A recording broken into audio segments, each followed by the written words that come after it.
slow up, no I don't take shit. I got no love for the fakeness. If you wanna play tough and wanna hate this, I'll always show up. I don't ever slow up, no I don't take shit. I got no love for the fakeness. If you wanna play tough and wanna hate this, I'll always show up and make a statement. I don't ever slow up, no I don't take shit. I got no love for the fakeness. If you wanna play tough and wanna hate this, I'll always show up and make a statement. Everything I do so instinctive and so passionate. Every word I move so descriptive like an adjective. I got a vendetta against people who patented being negative when you should be getting after it. I got facts over tracks, this and that. What's up, everybody, and welcome to another episode of Women Atheists Unload. And this is just a show where it's usually hosted by a woman atheist who wants to unload about something, even though that I am not necessarily joined by other women atheists, but I am joined by family atheists today, and I'm so happy and excited to have on this show today Rarity and Black Atheist Rants. What's up, everybody? It is good to be here. I'm excited.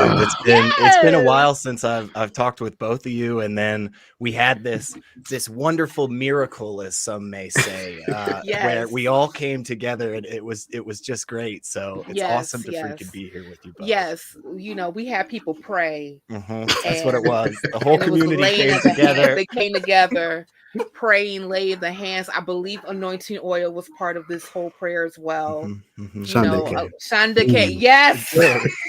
Yes. Shanda K. A lot of globulina happening. And now we are here. Take that, atheists. Prayer works. Prayer works. Prayer works. Yes. Not.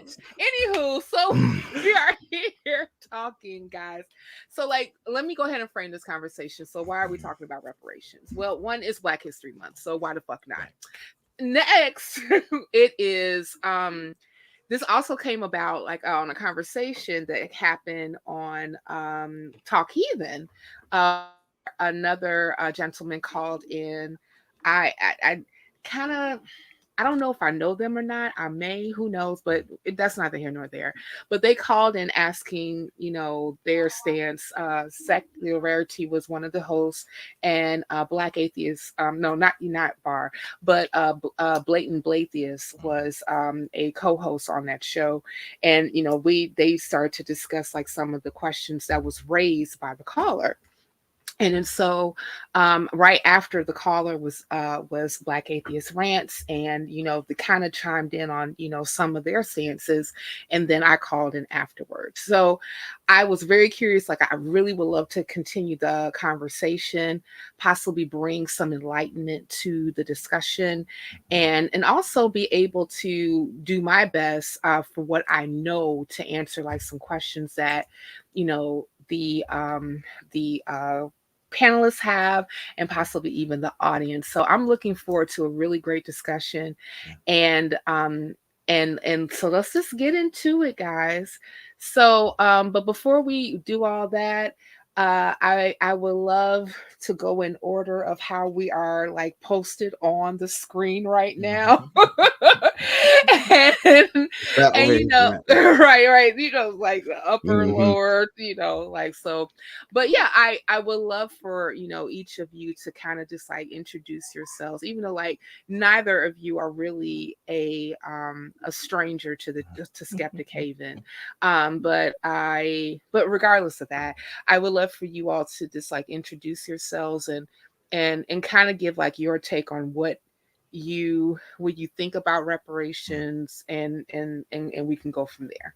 So Sec, go ahead, and then Bar, I'd like you to chime in, since you're the foundation of this conversation, literally, because you're on the foundation of the screen.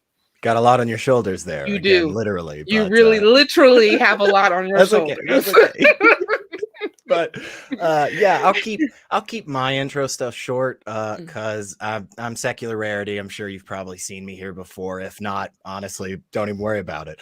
But my stance on reparations in general is I come at it from a couple of different angles. And one, I think the conversation about whether or not Black people have been historically systemically, restricted from the wealth and the general economy in this country is, to me, it's just obvious that that's the case, right? And there are so many examples that can be laid out. And I think the question of, is reparations owed, is not a conversation that should be had anymore. It seems obvious to me, yes. And I think the crux of the issue is where and how we do this. And that's where I was so excited for this conversation, is because there is just so much that honestly I'm ignorant of. I just honestly have no clue and no understanding of what would be a good process, what is a right amount, what is the correct way that we do this. And I think that's something that is a valuable conversation for us to have. And kind of like we were talking about before the show, especially in like my area of the country, there's kind of a huge push to definitely not have this conversation. Yeah. It's weird. It's almost like they're enshrining into law like restrictions on talking about it. It's weird. I couldn't possibly think of any examples in like Tennessee or Florida or Alabama or Mississippi. With the Florida. Couldn't possibly. Yeah, I think right. Like every single state in the South. Yeah. I think that's kind of a good encapsulation of where I'm coming from. And again, that's why I was so excited for this conversation, because it is one that is important to be had. Even if you're not Black. I mean, I don't know if our viewers can tell or not, but I am a bit light skinned. But I think that doesn't restrict me from this conversation. In fact, I have to be a part of this. I need to learn. I need to understand. So yeah, honestly, I'm just excited for this, and hopefully, this is something educational for people. Dopeness. Well, thank you, Secular Rarity, for actually espousing. So I'm going to go ahead and take it to my family. Yes, that's the man himself. The man himself with the master plan. Bar, I gotta give a quick exposition. I am on my way back to the gym. I'm on my way because I'm still paying for the damn thing. Mm-hmm. So that's good. That's good. I'm on my way. It's a little bit difficult for doing it when you got a little person, but I understand you got to make the time. But I'm on my way. That is resolutions that I have. 2023. Get back in there and get back to my old self. So that has nothing to do with this conversation, but Bar, I know is really big into like health and wellness and things of that nature. So that's why I wanted to share. So Bar, buddy, family, yes. Tell us who you be and where you stand. Yeah. Well, okay. So I haven't been live in a minute, so I got the little jitters, but we're gonna knock that out. Okay. So for those who don't know me, I'm Black Atheist Rants. I have the YouTube channel Black Atheist Rants, and over there, what we do is we expose the truth and we talk a little on the side. I'm hard on it. I'm very, very hard on these religious beliefs. I think that's an understatement. I don't pull no punches when I talk about this stuff. But I'm kind of like I'm in the position of like I'm the person that this stuff kind of affected the most, because what I'm saying, I'm from the South. I'm in the Bible Belt of the Bible Belt. Like I'm in the place where this stuff is like 100% all Black people do is religion, church every day of the week. So I'm like deep in, what I'm saying, when it comes to reparations and slavery and these uncomfortable conversations. When I was in elementary, middle school, high school, they didn't really, this wasn't taught to us. The curriculum does not have this type of stuff in it. We were learning about wars that happened that don't even apply to us, like what is his name, Caesar, and all that shit, you know. So, but when it comes to our history, Black history, you know what I'm saying? Like this shit is not taught for real. Yeah. I'm still ignorant to the shit that I feel like I should know, and I'm 25, and it's like, why don't I know this stuff? Why do I have to? If I spent all those years in school, you know what I'm saying? Why at 25 I gotta go back and do my own research outside of this? Is this not the most important stuff that I should know? You know what I'm saying? So, but when it comes to reparations, I'm kind of like, I feel like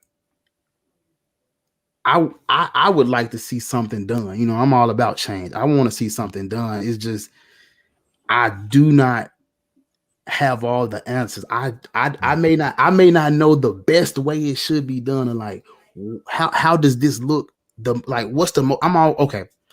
When it comes to like getting things done, I'm always about like what's the most efficient way, what's the best way to do things, because I don't like to, you know, do things. Like if I'm gonna do something, I want to make sure I'm doing it right. And when it comes to this, I don't have all the answers. I do not know. I want to see something done, but I just don't know what's the best plan of action. How can we best, you know, incorporate this and get this thing going, get this ball rolling? But I'm, you know, this is a learning experience for me too. You know what I'm saying? Like a lot of times when people come on these panels and everything, you expecting everybody to know everything about what they talking about.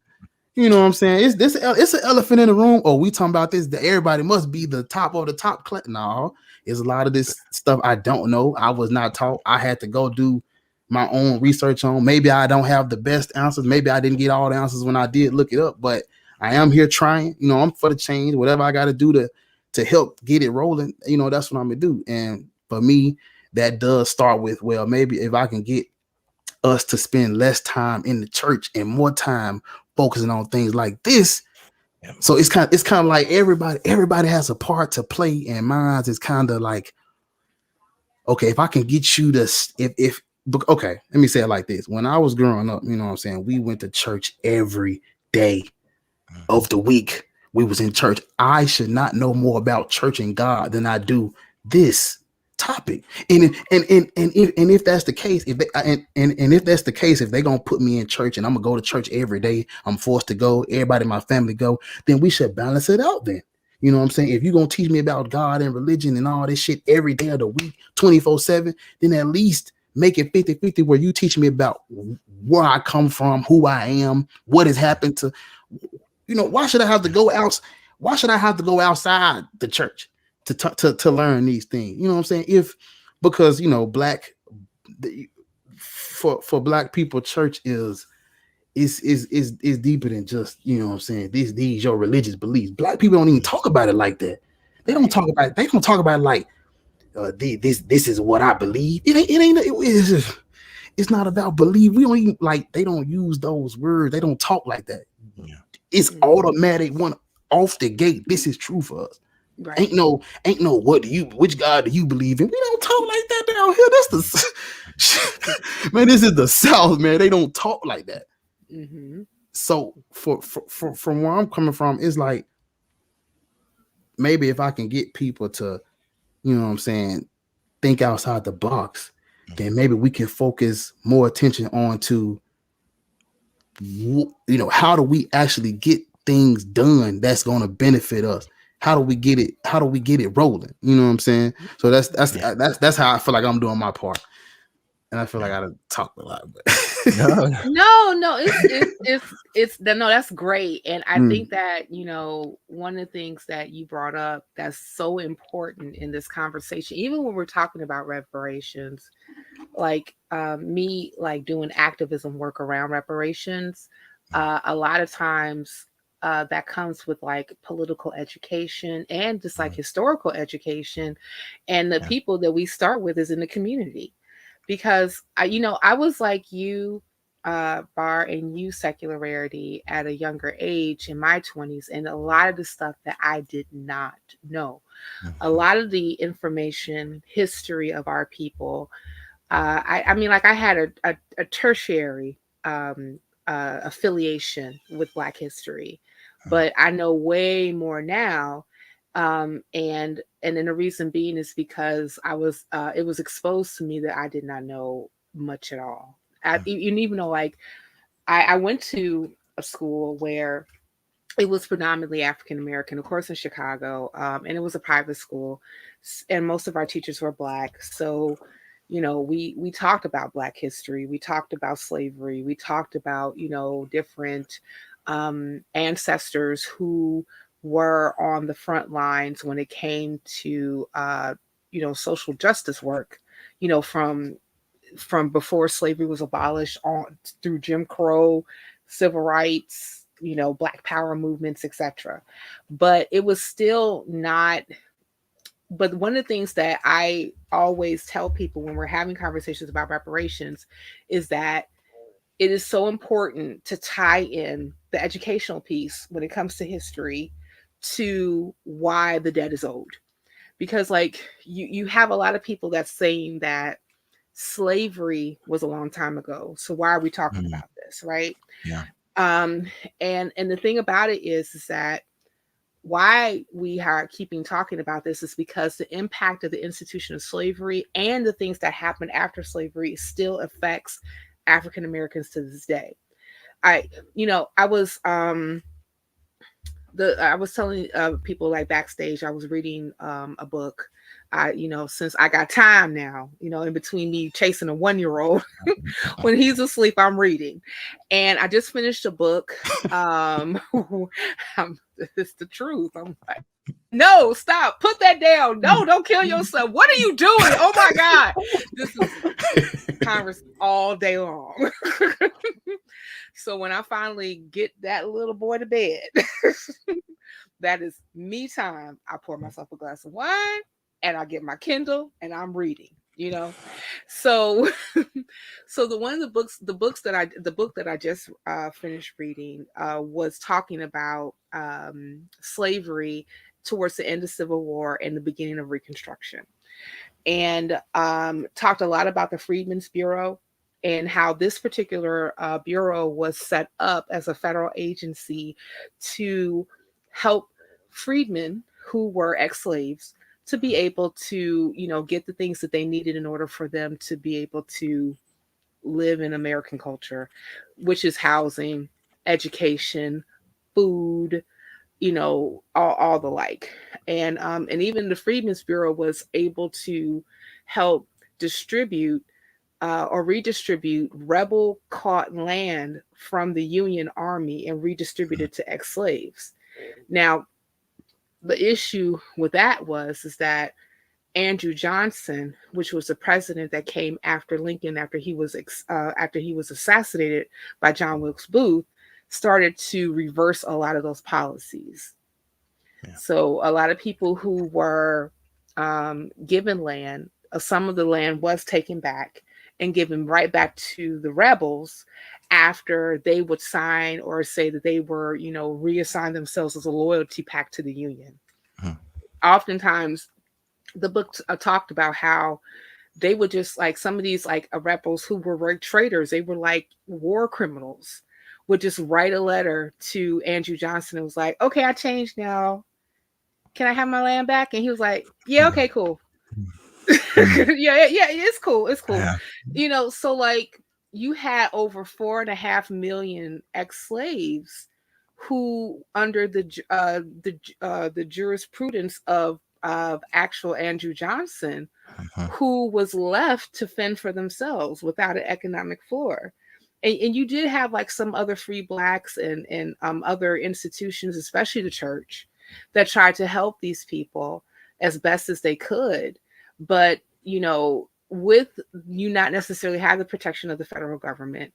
And also another thing that the book talked about was raiding parties from ex-overseers and ex-masters that would gather themselves in order for them to basically punish people who were ex-slaves. Like, how dare you remove yourself from the institution of slavery, that's where you belong. Right. And they would have gathering parties where they would actually gather up, ex-slaves, and then bring them back to plantations and make them sign contracts.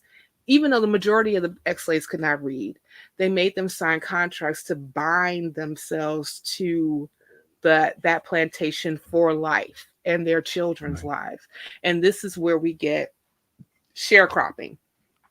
They would get like a very minuscule payment for the work that they did on these farms or plantations, and they would be there for life, and their children would be there for there as well. And a lot of that was just like another inception of slavery. And a lot of times you had the union or the federal government turn a blind eye to it.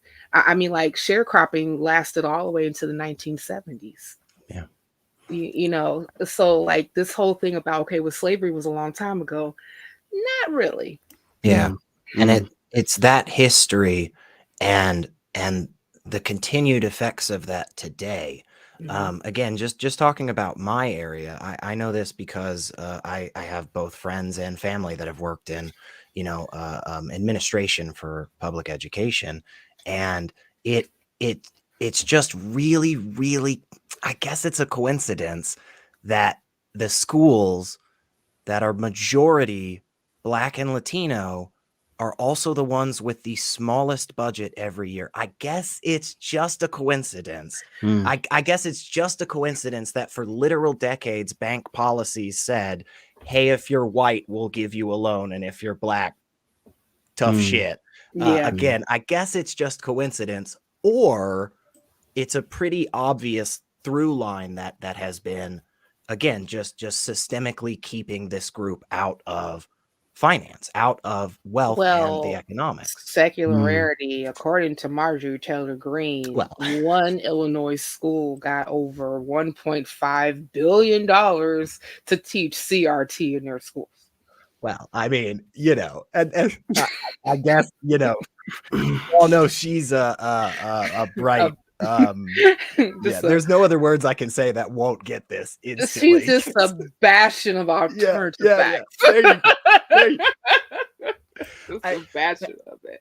And I think those instances for me bring up a couple of different things, and one thing that Bar had mentioned earlier on was about the efficiency, right? The what is the best way of doing this, and back to what you were saying about what is the debt that is owed.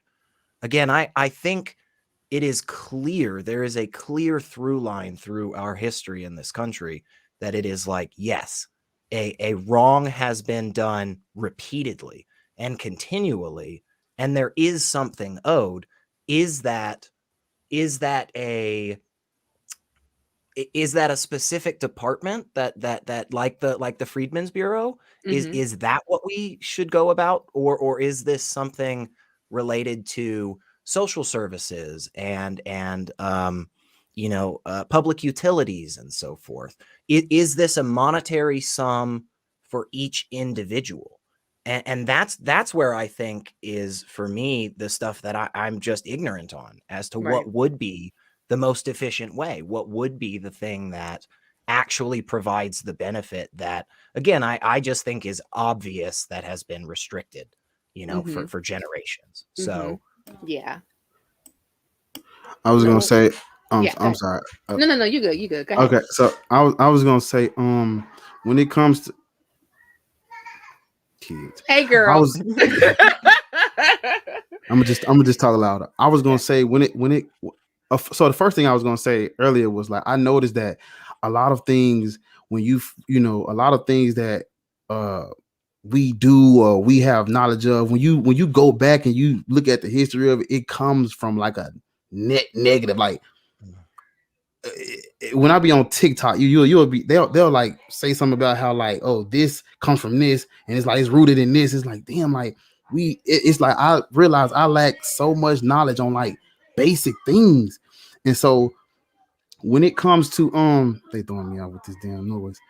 When it comes to like when it comes to like reparations, I just feel like I just giving money. We need the knowledge too. Like information is the real key. Like I'm thinking about like when I used to get like $20, I would just go blow it at the corner store. But once I understood the power of money and how you can use it to invest and move, and I started moving and shaking a little different. So I'm talking about as me. I don't want just money. I want information. I feel like there's so much financial literacy. It's so much I don't know about, and I wish I knew. And it's stuff that I'm learning now. Like, why aren't they teaching this in high school? Why didn't I learn this as a kid? You know what I'm saying? Like, so I shouldn't be 25 just learning like the real, like what a LLC is and credit. And I didn't learn about that stuff till I was like in my 20s. But I'm like, what are we doing in high school? What are we doing after school? What are we talking about? What is the curriculum? You know what I'm saying? I don't want. So I'm looking at it like, okay, you just give me $1 million. What am I gonna do with it? Probably buy a chain. Well, not me, but I'm saying like most people that get some money, they go blow it. Like we need financial literacy, and we need to understand like the importance of money and how to use it. You know what I'm saying? Like exactly, information is the key. You know what I'm saying? I'm like I don't want just no money. You know what I'm saying? That may make you feel better now. But if you don't know what to do with it, then it's just like, oh, I just gave you $100 just to pay my, you know what I'm saying, just to put it back where it came from. Most of the think of where you're gonna spend the money at if that's what we're gonna do, just give out money. You know what I'm saying? Like you're gonna take it and go buy Gucci and Louis and these cars and all, you're gonna give it back. So we need to understand how to take it, flip it, double it, and it lasts generation. You know what I'm saying? Like it need to be like a generational wealth thing. We need to learn how to create generational wealth where like 40 years from now, 50 years from now, what the way we gave reparations, it benefited for like long time, not just, you know what I'm saying? Because I done seen people like they want reparations, like they just want the money. I done seen that, but I'm like, what you know what I'm saying? What I'm gonna do with just that?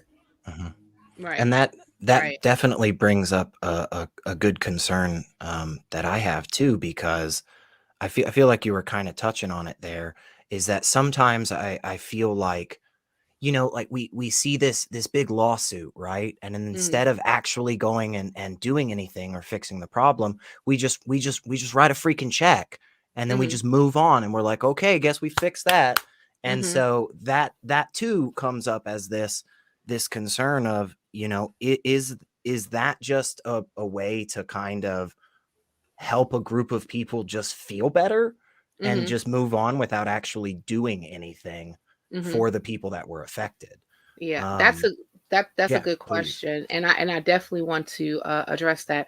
I'm going to ask producer Wes, star all those questions that are coming in, because I definitely want to address a lot of those towards the end of our discussion. Hopefully, probably like 30 minutes before we wrap. But I want to, you know, address this whole thing about, you know, not just money, information, and then and what have you.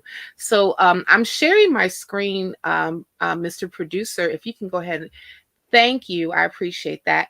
So, you know, this whole question concerning about, you know, if Black people get, specifically those who are descendants of slavery, of this institution of slavery, what would they spend their money on, right?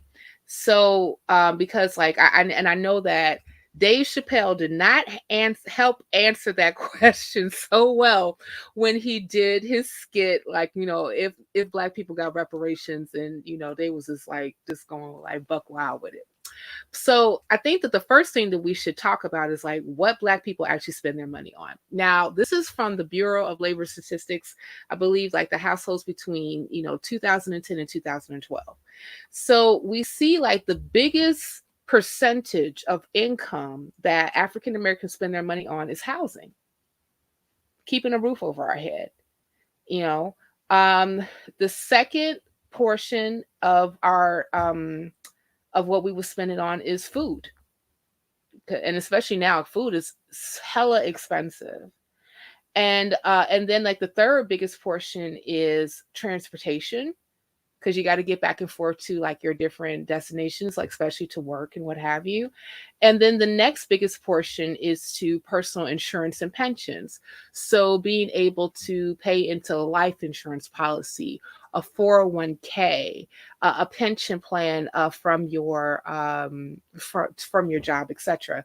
And then you have like a pretty sizable portion to cash contributions. So cash contributions normally, if you're theist, maybe be paying tithes or giving offering, or like, you know, giving money to charitable organizations. I know that I give to a few myself. And then, you know, but as it comes like this personal care, entertainment, and even alcohol, like that's a smaller portion of like our budget as far as like what we spend money on. So so according to this, and I pretty much trust this particular source, since it's the Bureau of Labor Statistics, that, you know, this whole notion that, you know, Black folk is going to end up like, you know, squandering their reparations that they happen to get it is a fallacy, because we don't do that now. As a people, I'm going to stop sharing the screen now. That's just really not what we do. Like majority of times that if Black folk end up going to come into some money, we're probably going to upgrade our living conditions, especially if they're living in an area where it may be unsafe, where it may be dilapidated. Maybe, you know, also have like a bunch of like, it may be even like a place that's like a food desert or things of that nature. You know, so more than likely we're going to upgrade our living condition. So either that could be something to the point where they just may move to an area that will offer better resources as far as like housing and safety is concerned, or an investment in their own community so that community can become what they want it to be, you know. So, and I mean, we even saw this specifically after the Fair Housing Act of 1965 was 1968 was signed. You had a bunch of, you know, Black people who was finally able to get a FHA loan because they were denied one for so long through redlining, that, you know, they were able to like purchase homes. Like a lot of that was like the silent generation and boomers were able to purchase homes, and a lot of times that they were homes that they purchased were maybe in predominantly white areas, but those areas end up flipping to Black within like a few years. The where I live right now, it was all Jewish white Americans, like Ashkenazi Jewish white Americans. By 1972, 73, it was all Black. All Black everything, you know. So I know that my parents was like one of the second or third families that like actually moved into on our block and purchased a home. And then, you know, you start to see more and more Black families that did that, and then you saw like a trigger of white flight. So like you had like a bunch of like, you know, white folks actually who lived in the city ended up flying out to the suburbs, while, you know, Black people actually ended up taking, you know, over those particular areas. And the crazy thing about it is, it's like these particular areas were equipped with grocery stores, they were equipped with schools, they were equipped with parks, they were equipped with all the different things that where they may have lived previously, those amenities were not there, you know. So, you know, it's mostly about, hey, instead of like actually thinking that I'm just going to buy my Gucci, my Prada, my Louboutins. I have not a red bottom. I not one. You know, I do have one pair of Jordans that I purchased in my 40s because I never had them, and I never asked my parents if I could have some because I knew they would tell me no. But so I was like, hey, I've been, I work. I'm a taxpayer. I'm an upstanding citizen. I should be able to spend my money on something that I want to buy. So if I want to buy a Louis that I like, or a pair of Jordans that I like, that's on me. But to say like this wide variety of Black folks is going to end up just like going buck wild crazy because they never had money before, that's not necessary. That's a fallacy, because we don't really have those spending patterns now as a group. So more than likely, that's not going to be something that really changes towards the end. So What about the? Yeah, go ahead.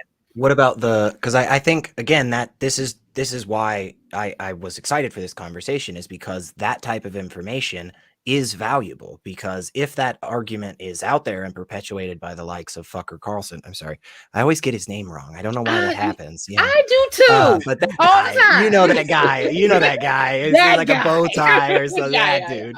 yeah. But if this argument is out there, we need the information, and I would be willing to put money down. Seriously, like I'm not a gambling man, but I'd put freaking money down. You take that graph and you put it across any different demographic in the United States, and you're going to see a very, very similar. Maybe Yeah. instead of 35%, it's 32%. Mhm. Maybe instead of 16, it's 17 and a half. But Right. you're going to see something that is so similar.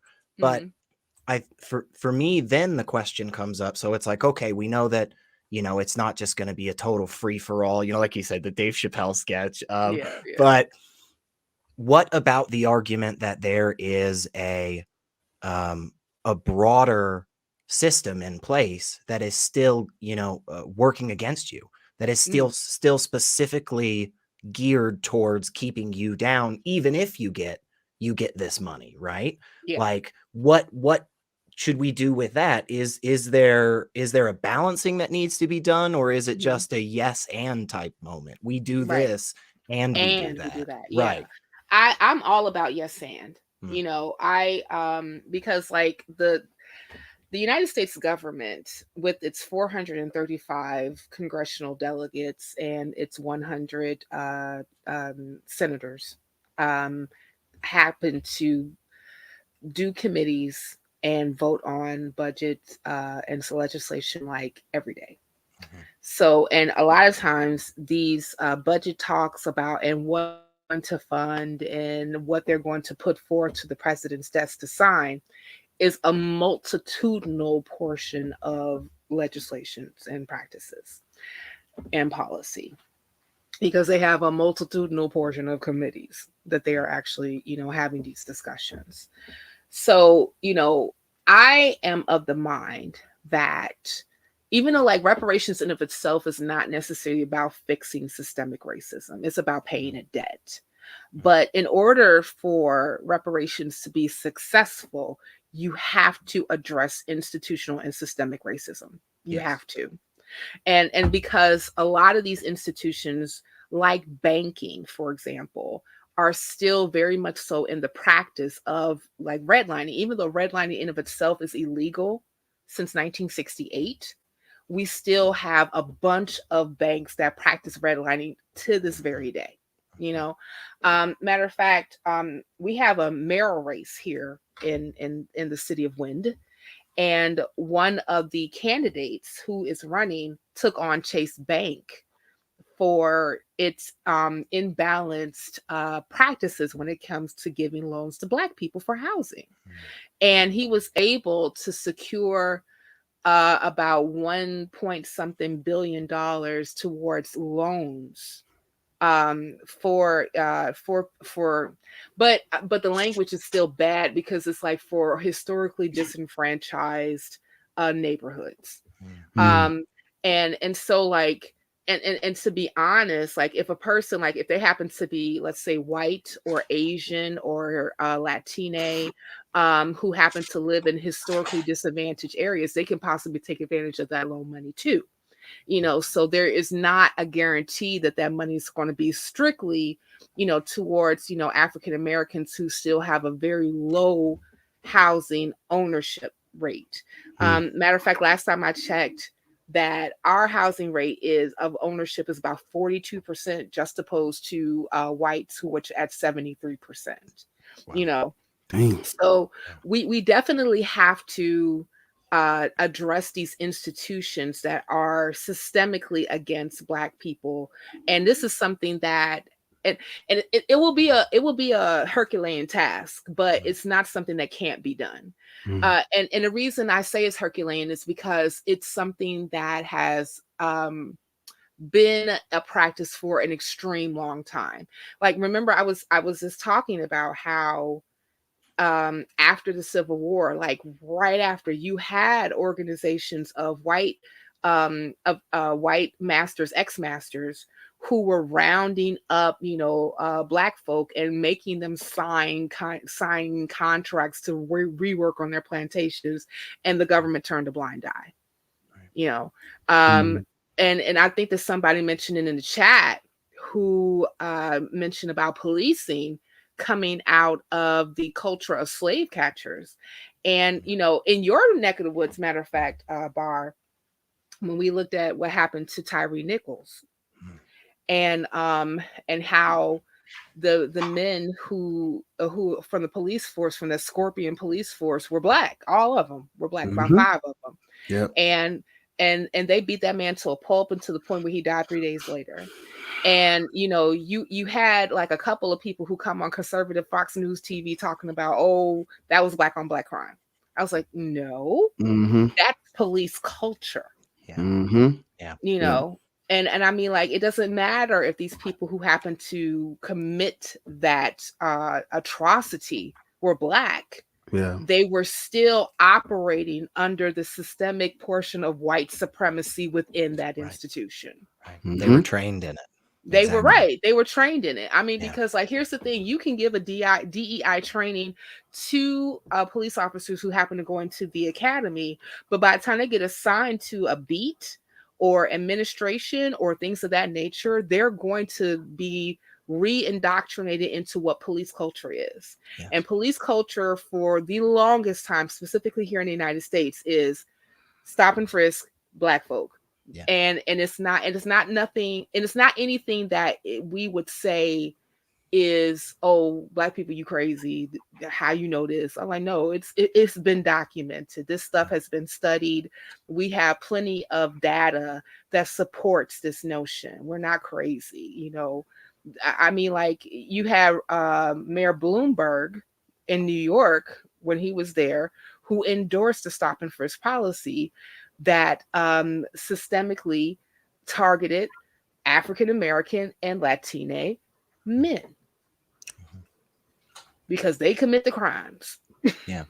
And even in the cities that don't get the attention, again, my city, there have been, in the last 4 or 5 years, there have been 3 or 4 different unarmed Black individuals that have been shot dead, that are in every conceivable metric the same as hundreds, if not thousands, of arrests on white individuals that seemingly do not turn out the same way.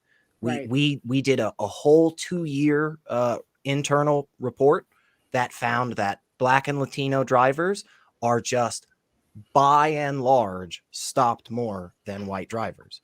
And again, that's a city you don't hear about. This isn't the big, New York, the big LA. It isn't. This is something that is across the board. Right. And yeah, that's a huge issue. And I'm not 100% positive how we tackle that in whole, other than, at the very least, the foundation, that Bar was talking about earlier, which is the education. This is something that we have to know. We have to be able to speak about this with each other and educate the next generation. Yeah, I agree. I mean, it's an education thing, and then it's also an activism thing, because like you have, in order for any change in America that's taken place from the time that we had the Revolutionary War against the British was about citizens, residents just being sick and tired of being sick and tired, and they decided to take some type of action in order for them to have a better way of life. And and this is what, like, oftentimes seen now, especially when you look at social media platforms like Twitter, like Instagram, where like reparations is a huge discussion point. I mean, even to the point in 2019, 2020, it made it to into the Democratic National Convention's debate space about what is reparations, and everybody had the wrong answer. But like everybody. I think that the closest person at the time when it was a whole bunch of people that was running for president that had it, correct was had it kind of correct was Marjorie. What's her name? Marianne Williamson. But her numbers were way too low. I was like, girl, 520 billion. No, this is a multiple generation thing. 520 billion is not gonna cut it. So so that leads to this whole thing about, so what does reparations look like? How can it be implemented? What are some of the things that make sense as far as reparations is concerned? So there's an economist from Germany. His name is Thomas Kramer. I remember that's the person I was trying to remember, Secular Rarity, when I called in and talked to you and BB. And he's the one who calculated that if you take the cost of labor from the time Black slaves were working the fields in the United States and other industries, and you account for inflation, then today's number will be something like $6.9 quadrillion. God damn. I can't even fathom that amount. That's no right. One can. No one can. It would be about $6.5 quadrillion, $6.9 quadrillion just on the labor from slavery alone. We're not even talking about Jim Crow and land theft and redlining and the war on drugs and the prison industrial complex and also the targeting of Black men. Matter of fact, I think the University of Michigan said that the police violence was the 6th of Black men in the United States. So, but what was your question, Zach?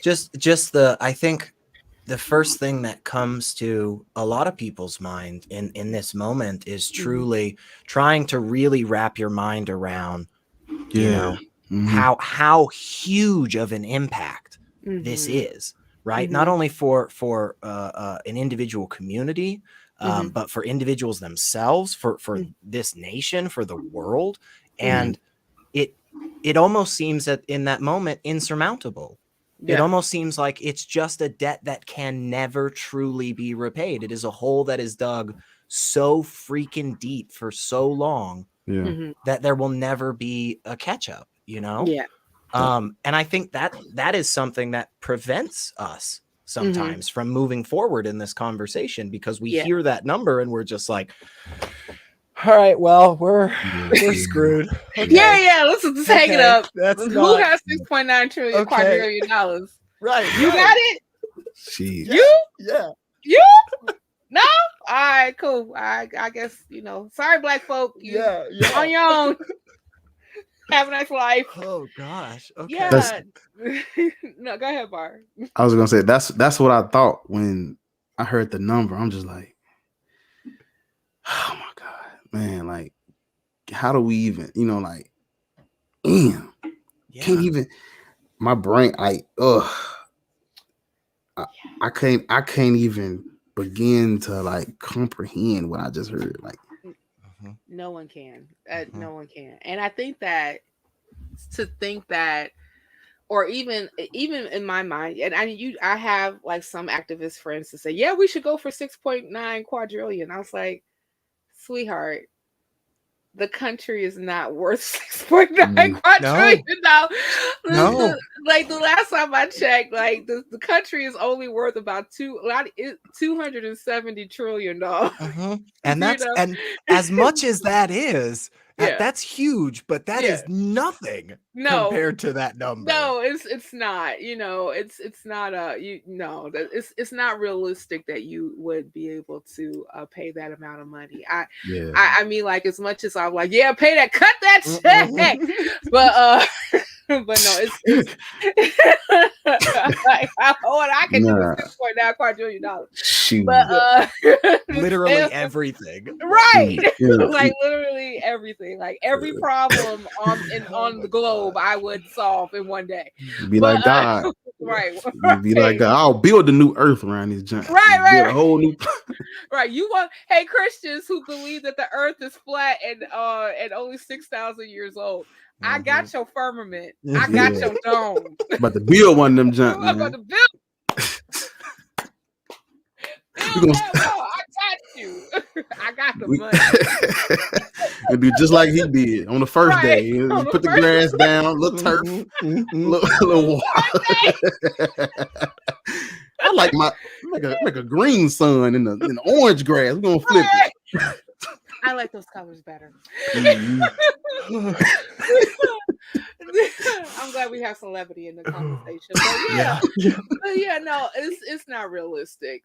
So what some of like the top economists who actually studied this issue, one of the major economists that really studied this issue that I follow a lot is William Sandy Rarity Jr., who is a Duke professor and has been, studying and speaking and advocating for reparations for the past 30-something odd years.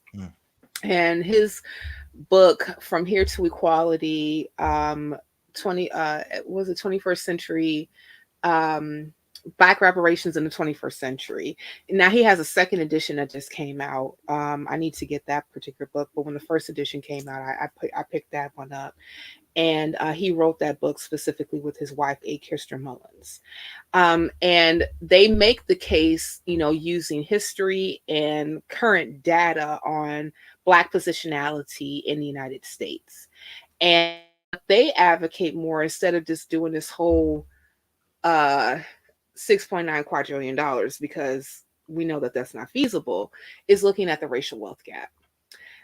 According to The Economist, you have a median wealth in African American households about $17,100. Not and that's liquid and hard assets.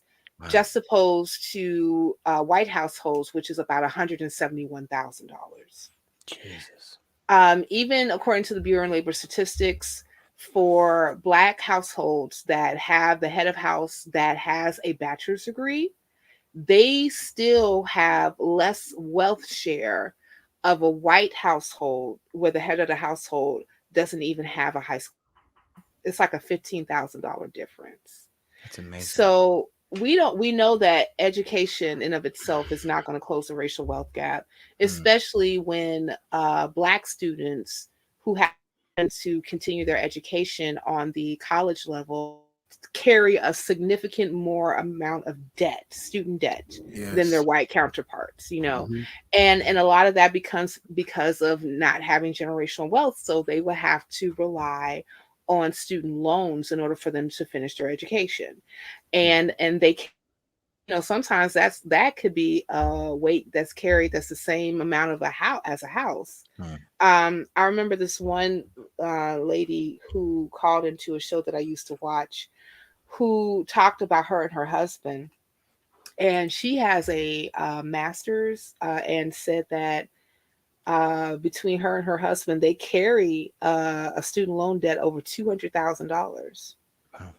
And even though like she's working, her husband's working, her children are in school, things of that nature, yada yada yada, they are not necessarily, they're going to have an uphill battle when their children go to school, because they're still carrying the debt from when they were in college, Right. So, that's definitely, a point, an argument point about, okay, take where African Americans now are.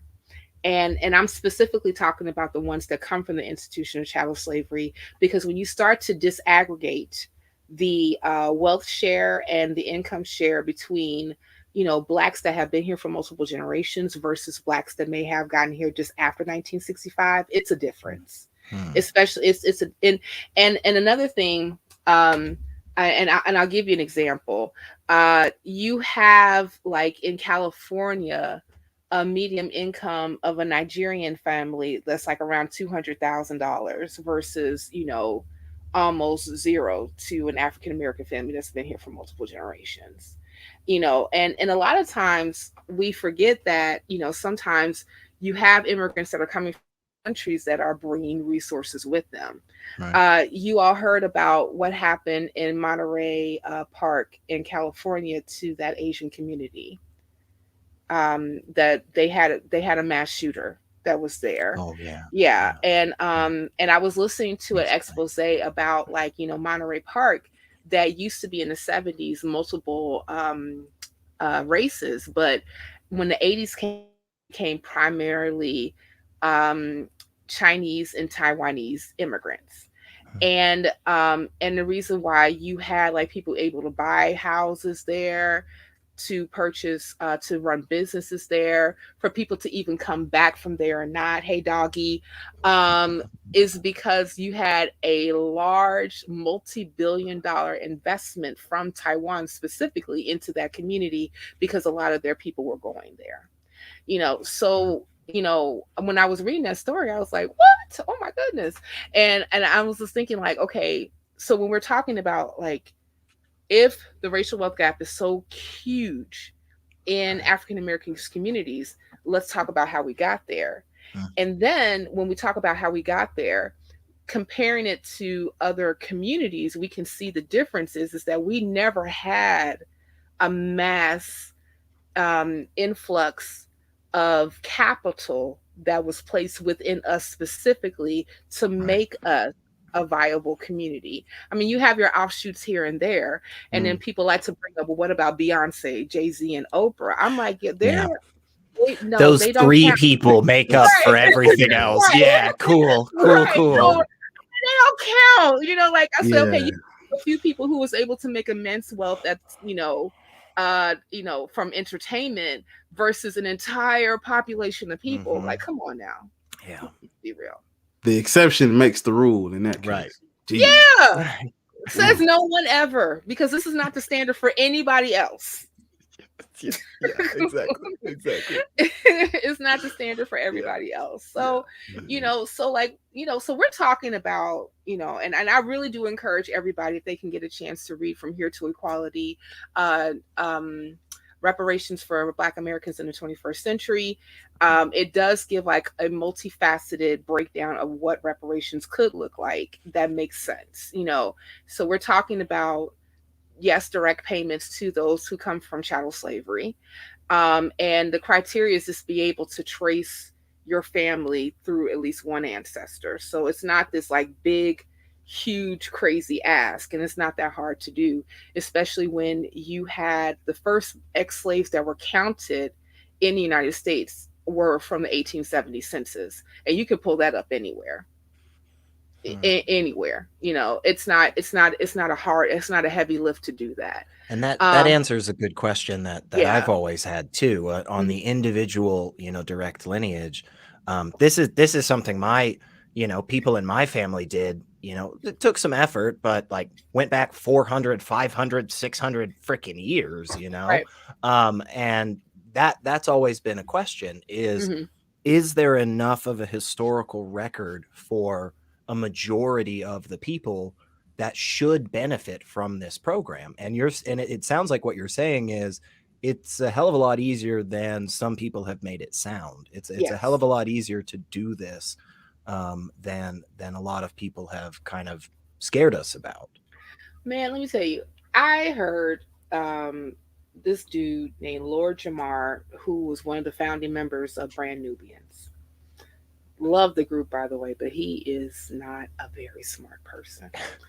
He made the claim because like a lot of like the website ancestry.com, it's owned by the LDS Church. Oh wow. Yeah. Now that's really, I didn't know that. That's a very interesting church. It is cool little Mormons are huge in genealogy. It's huge. And there's a religious reason for that. It's a religious reason for that. So, and don't ask me what that religious reason is for right now. Maybe call Jimmy Snow, because I believe he's an ex-Mormon. He could tell you. I think that I forgot that, what happened with that, but I know that they're really into genealogy.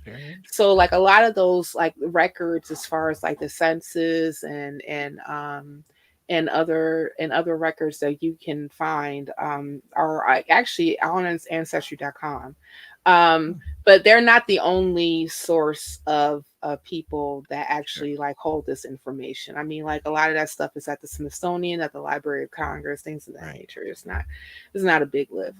But one of the things that he said specifically was that, well, if you need to trace your ancestry, you got to go all the way to Utah to look that stuff up, and you got to ask their permission in order for you to be. Oh, I'm talking right now. Yeah.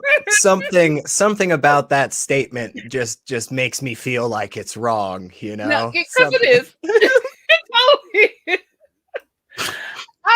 I went off Ancestry.com and was able to trace my lineage back to slavery in one afternoon, on a Sunday afternoon. Didn't have to get off the couch or nothing. No, I didn't have to leave. I didn't have to go to Utah. I had to do none of that. I didn't. I was like, but he said, I was just like, why would you say that? Because that is so not true. I mean, nothing wrong with a weekend in Salt Lake, I guess. My goodness. Only when it's not cold. But but no, like there's like a lot of records that actually was kept as far as like for people to be able to trace their lineage. You even have like reputable genealogist that has like research records for people. I mean, like even using some of the methods that Henry Louis Gates Jr. has. He's the one who hosts Finding Your Roots, and he's a big historian buff, and was able to bring on other African Americans and help them trace their lineage not only to slavery but through DNA, kind of give them a snapshot of what possible country that their ancestry came from in Africa. So it's not. And even though like that's not necessarily something that you really have to do to prove like lineage, like, oh, well, I got to know what if my people came from the Ashanti tribe back in Ghana in order for me to give reparations. Yeah. No. One more time. No, you don't need to do that. Just like, again, just be able to prove one ancestor through to the institution of slavery. It's not that hard. But we're at over the hour mark, so I definitely want to. I see that we have like some questions that are coming from the audience that we would love to address. But before we do that, I just want to know if the panel like anything else that they want to chime in on before we take questions. Bar, please. Okay. What I was gonna say is, what I was trying to get from this, I got. I mean, I literally learned so much shit, and it's like I'm gonna go do my own research, but I got what I came to get. You know what I'm saying? And it was like a lot of the things y'all saying, I be thinking it's like, it's like it's nice to know. You know what I'm saying? Like I'm actually in a food desert right now. My high school education was absolutely it was rough. And like, man, I feel like everything we talked about today, if I haven't seen it, I kind of like know somebody who it's like I could touch somebody that's like this is affecting them. This is I'm in close proximity to this shit. Like it's really real. Like people are out here. You know what I'm saying? And back to that graph you showed when you was talking, I was thinking like, that is the first thing we do is get the housing. I'm thinking about as soon as I was able to. Out the door. And it's like, nah, we ain't got no parks. Nah, we ain't got no, the library we got, I mean, they literally shot it up. Like last week, somebody died at the library. You know what I'm saying? The police officers and shit. Oh my goodness. like everything we touched on today. You know, I'm actually from Memphis where this Tyree Nichols situation happened. Right. You know what I'm saying? Right. They protested, right? I could see them. You know, I live right. I could see them. You know what I'm saying? I go the streets that these people are on and where they live at, and I'm like, I could go knock on the door. You know, it's real. People are like shook. You know, so I'm in it. I feel like I feel like we talking about me the whole time. Like, man, like, damn, food desert, damn, education, damn, this. I'm like, man, you know what I'm saying? So it's like I'm in here, and I came to get it. You know, just a better understanding, and maybe if I could learn something, it'd help me, and it did. And because even I was like, well, shit, I don't want just the money, because we might blow it. And then you showed them like, we don't do that now. Like motherfuckers need places to live. We like we for real. I can't name a person in my family, everybody in my circle. That's the first thing they do when they get money. When they get their taxes, they move.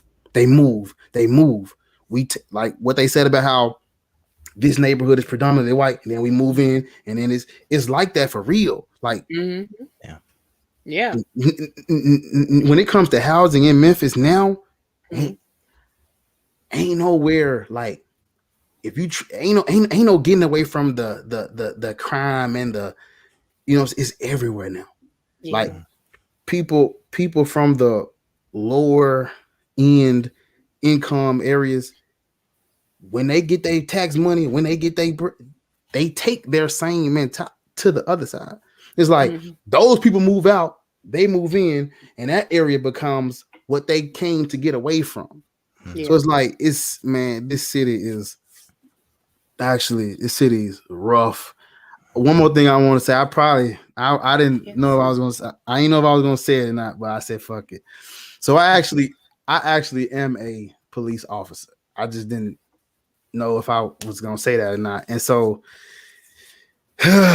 when I was in training, I was in a police academy and shit. The guy that trained us, he kind of, when we went through like the video portion where we watching tactics and everything, man, I'm talking about he had like 200, 300 videos, and it was maybe like 5 videos where the suspect was not black. Every single video we watched, the woman or the man was black. And I'm like, damn, you know what I'm saying? I'm gonna keep it a stack. In my class, it was 3 black people. So we kind of, I'm sorry. Yeah. No, you good, fam. You good. But you basically just, you know, just like laid out why this conversation is so important. Exactly. And like when you said it's kind of like me, I said, because it is you. It's me. It's actually everyone that's in the room, because this conversation affects all of us who happen to be here in the United States.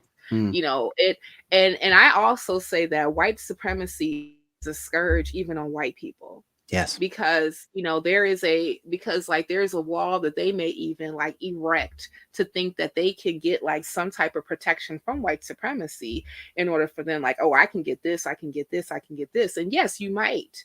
But the thing about it is that if those barriers were removed and we all had a chance to really be the meritocracy that America espouses itself to be, we would all be better off, because certain things would not be in place that would actually pit us against from each other. This is definitely going to be a better place that humanism can reign instead of patriarchy and also racism and things of that nature. But yeah, you hit it on the head. Like, I'm watching 200 videos, only 5 of them was the suspect wasn't black. Well, damn. That was crazy, man. And I mean, like, and from what we are seeing in the United States, that Memphis is not a microcosm. This is in Chicago. Yeah. This is in California. This is in New York. This is in the South. This is in the North.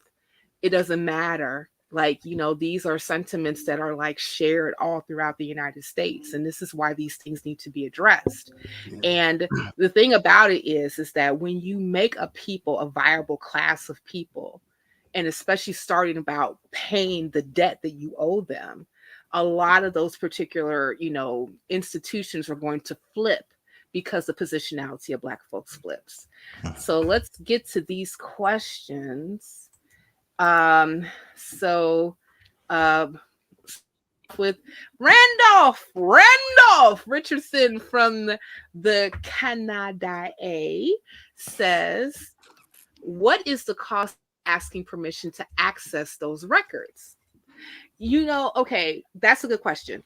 So I know that Ancestry.com is like around $27 a month or something to that if you want to continue to use the services. They do have a free trial. But one of the things that I found out when I was even on my genealogy search is that you do actually have LDS libraries in areas all throughout the nation that you can go to, and they will do your lineage genealogy for free. Wow. $3.99. Wow. Mm-hmm. That's not bad. Yes. Yeah, I actually had like a couple of people who told me that they went to an LDS church. They gave him some certain information, most likely like, who their parents were, where they lived, et cetera, like, some basic information. And they were able to pull a lot of info, including like their ancestry all the way back to like the 1800s. That's amazing. So yeah, for free. Yeah. So this whole thing, I gotta go to Utah and pay the LDS a true attribution. No. Like, no, that's no. Blatant Atheist, what's up, my dude? Hey, son of Blatant Atheist, it's so good. What's up, Squire? It was so good to see you. I'm so sorry that you weren't able to come over here, but that's all good. Yes. BB. So BB says that I fully believe we deserve monetary reparations, but at this point, ending redline, true voting reform, tuition, free public college, and Medicare for all could have a bigger immediate impact. And I hear you. I definitely hear you. But you also have to understand, though, like when we're talking about these particular things, and especially like reparations, it would touch on all of that. And the thing about it is that these are questions or things of that nature that's actually, said, for a specific group of people that's already at the bottom. Like if we do all that, that's basically what the government is supposed to do, making true voting rights. Good point. Yeah, it's true. They supposed to do that. Yeah. And also tuition free public colleges. I mean, shit, fucking Germany do that shit now. Yeah. You have other European countries that do that now, and they have a better outcome for their citizens that actually go to school versus us. Yeah, I just think that's a really good example of just how behind the Black community is, and purposefully so, right? Yeah. One of the things we're asking for is just schools, and it's like, oh my gosh, yeah, wait, we're already supposed to be, these are American citizens. Why are we not just like, that's wow. Yeah, that's what you're supposed to do. Yeah. That's part of your social contract as far as like being a government entity. If we're paying you taxes, right, through our labor, through our work, through the things that we do every day, then there's certain things that you're supposed to provide for us as a citizen. And part of that is education, making sure that our areas that we live in are safe, making sure that we're not in food deserts, making sure that we're not living in food insecure areas, making sure that the infrastructure is up to par. Like we have actual sidewalks. So maybe I want to run around the block without me having to make sure that me or my nephew fall and bust our heads wide open to the white meat on the ground. You did, or have parks like in our area that we can actually go run and play and get fresh air and not be stuck into the house because where we live is unsafe. These are things that you're supposed to be doing right now. Like, so that's why I say, like, when we were talking about that, yes, and you can do this too. Right. Right. Because it's what's supposed to be already there. Exactly. It's already in law that you're supposed to be doing this. So exactly. Just fucking do it. Like, just fucking do it. Yes. We're going to get a t-shirt that says reparations. And yes, and just fucking do it. Mm. So that would be my next project. Okay. KCA Randy, what's up? How you doing? It's been a minute. So good to see you. Okay. So KCA Randy says, the indigenous native people and Japanese people have gotten reparations. What is the holdup? Obviously racism, but the right thing seems clear. Mm. Yeah. Like, yeah. Very good point. And here's the thing, specifically with the Japanese, like, they, even though like what they got wasn't really, in my opinion, wasn't enough, but you know, the country did something. And the thing about it is that their reparations package, which is the Civil Rights Act, and the Civil Liberties Act in 1988, was signed into law by who? Anybody want to guess who did it? I'm gonna Anybody? guess Ray. Really? That's a really interesting piece of history there. I wouldn't have. Yeah, if Damn. you'd asked me this question outside of this conversation with, like, you know, multiple choice, I definitely would have been like, well, not him. I mean, right? Not him. But No, not it was old him. Ronnie. Wow. Reagan. Weird. But yeah, Yeah. no, it was RR. And you know, it's funny, I don't know how I feel about this, but it almost is a little bit of sweet justice that his son, who is also holding his name, is a huge atheist activist. That is some justice. Yeah, that yeah. is I mean, that does feel. he works specifically with the Freedom from Hmm. Religion Foundation. That's really cool. So I yeah, did not know that. yeah, I was just like, Yeah, seriously. okay. Yeah, I mean, he was one of those like people who actually got elected, you know, for rallying against Wow. abortion rights because Jesus. Wow. I didn't even I wasn't even expecting all of this knowledge. I was expecting knowledge today, like specifically on reparations. And from there, I have just gained so many more interesting facts. Like, I mean, this has been awesome, honestly. Like, Yeah, I'm glad that we actually was able to have this conversation. And I'm so glad that we had the participation in the chat as well. Shout out to everybody in the chat. BB, I see you. KCA Randy, I see you. Carol, I see you. Stephanie, what's up, girl? Pragmatic Crystal, Pragmatic Crystal, rather. See you, Hunty. Thank you for joining. I want to say your name. Is it Kiko Landzik? I'm so sorry.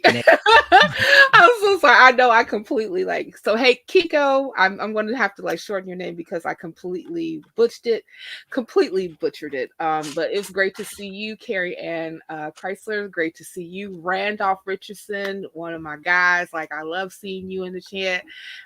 Esther, the Afro Humanist, is here. So good to see you, my love, and anybody and everybody. Oh, I think that Angera was there as well. I love seeing you always. Look at the trees. How you doing? So great to see you, and anybody and everybody that participated in the chat. So lucky and so grateful that you guys came here. I would also just ask everybody if you can just like this video, make sure you share it out. I'm hoping, because I know that we just touch the surface. I always say this about every video that I do with Women Atheists Unload. Let's do a part 2, because there's so much information when it comes to this stuff. We're basically barely scratching the surface. So hopefully by that time, Big B can come on, since he's having, I gotta take care of my child. Who told you to take care of your child? I thought you were going to sleep. I'm just kidding. Give that little person a cracker and send them to the corner. Hashtag parenting skills. So anyway, I'm raising a child myself. So guys, I would implore you, like this video, share it out to your peoples. Please, let's keep this conversation going. And yeah, because like it's an important conversation to have, and hopefully when we have more discourses like this, it definitely can produce some activism and maybe some change at the top levels. Yeah. But I want to thank Secular Rarity for being on, and Black Atheist Rants for being on. Yes, shout out to Sam that's like with the face. Make me like feel all bad about my life. Like, girl, what you doing with yourself? Like, I don't know. I ain't shit. Anyway. But guys, before you guys go, if you and Kat is in the chat as well. Hey Kat, how you doing, sweetie? And before we go, chill your shit. Sec you go, and then Bar you go, and then I'm going to do some wrap up stuff.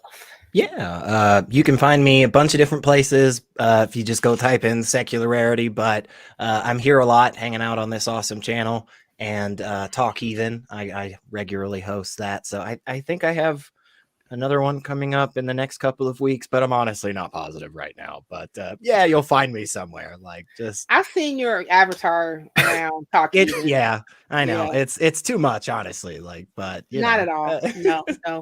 We all should write into the ACS of Secular Rarity. How about that? That's right. I'm really for that letter writing campaign. Yeah, Secular is everywhere, man. I promise. Everywhere you turn, he's somewhere in the chat, on the stream somewhere. Well, when you were doing lives, man, I was there pretty regularly too, man, getting to hang out with you and all those wonderful people. So yes. Yes, and when you get some time, Bar, we need you back doing your thing, Dizzle. Yeah. But hey, if any person can empathize when it comes to time being a precious commodity that a lot of times you don't have, I get it. If anybody gets it, I get it. But yeah, but regardless of that, still chill. Yo shit. Yeah. So if you look, I kind of tried to put it at the bottom of my name thing.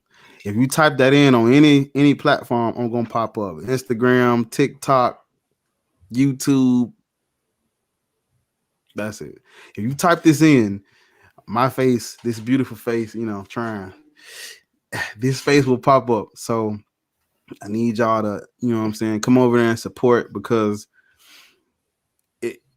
I think when, listening to Cynthia and Secular and just being in this space, I wrote this question in my notes, and I couldn't help but think, like, why should they care? Like, these people, these religious people, they believe in the afterlife. They think that we get like, if we suffer now, we get better later. So why the fuck should they care about reparations in this life? Like, everybody's focused on the next life. They belittle what we have now, and they focus on some shit we can't even touch. We could touch, like, we could get together and be a family and hug and get close right now, even with this stream, but the shit that everybody's obsessed with, none of us ain't even seen it. So I wrote this down, like, why should they care? Maybe if we can get them to care, then we can get the ball rolling, which is kind of where I feel like I come in at. So if you want to be a part of that, Black Atheist Rants, and you will see me there. Lovely.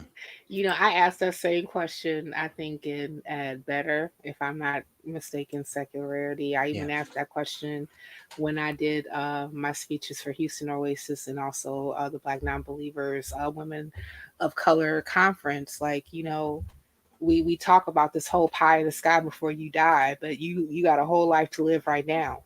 Yeah. Like, what are you going to do with what you're living with right now? And then if you're not so concerned about yourself, what about your children?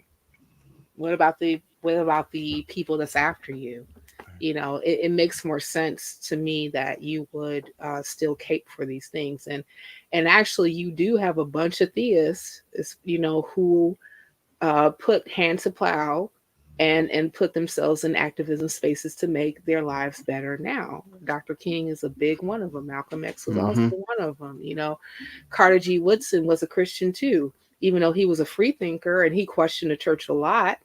But it was mostly because of the policies that they would have towards African Americans that were, in line with the federal government about our disenfranchisement.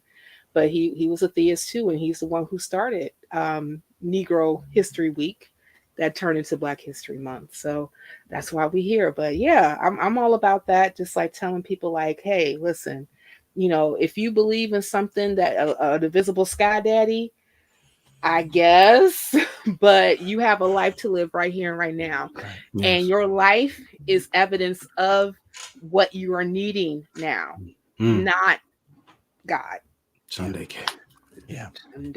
Sunday cake glory. Yeah. Don't let me drink some glossolia right now. Let the church say amen. Maybe want to do the little shout praise dance after we said that. Oh, that's good. Okay. Hey, yeah. All right.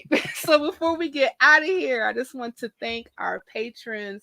Our patrons are Rion, Deneen, Murphy, Dan D, Michael Wiseman, Kathy Cotton, Cindy Plaza, Sunny Shell, Aaron Coalson, and Phil Calderone. Thank you for your support. If you want to become a patron, you can always visit the Patreon website and put in Skeptic Haven. Also, again, like this video, share it out to your people. If you want to even subscribe, do that too. Hit the bell so you can get notifications, all that stuff, and a bag of chips. And on that note, thank you again for tuning in. You all have a great rest of your Saturday. Bye-bye. I don't ever slow up, no I don't take shit. I got no love for the fakeness. If you wanna play tough and wanna hate this, I'll always show up. I don't ever slow up, no I don't take shit. I got no love for the fakeness. If you wanna play tough and wanna hate this, I'll always show up and make a statement. I don't ever slow up, no I don't take shit. I got no love for the fakeness. If you wanna play tough and wanna hate this, I'll always show up and make a statement. Everything I do so instinctive and so passionate. Every word I move so descriptive like an adjective. I got a vendetta against people who patented being negative when you should be getting after it. I got facts over tracks, this and that, spitting slow, spitting fast. I could roast, I could gas, think I'm okay at last, but I don't know if that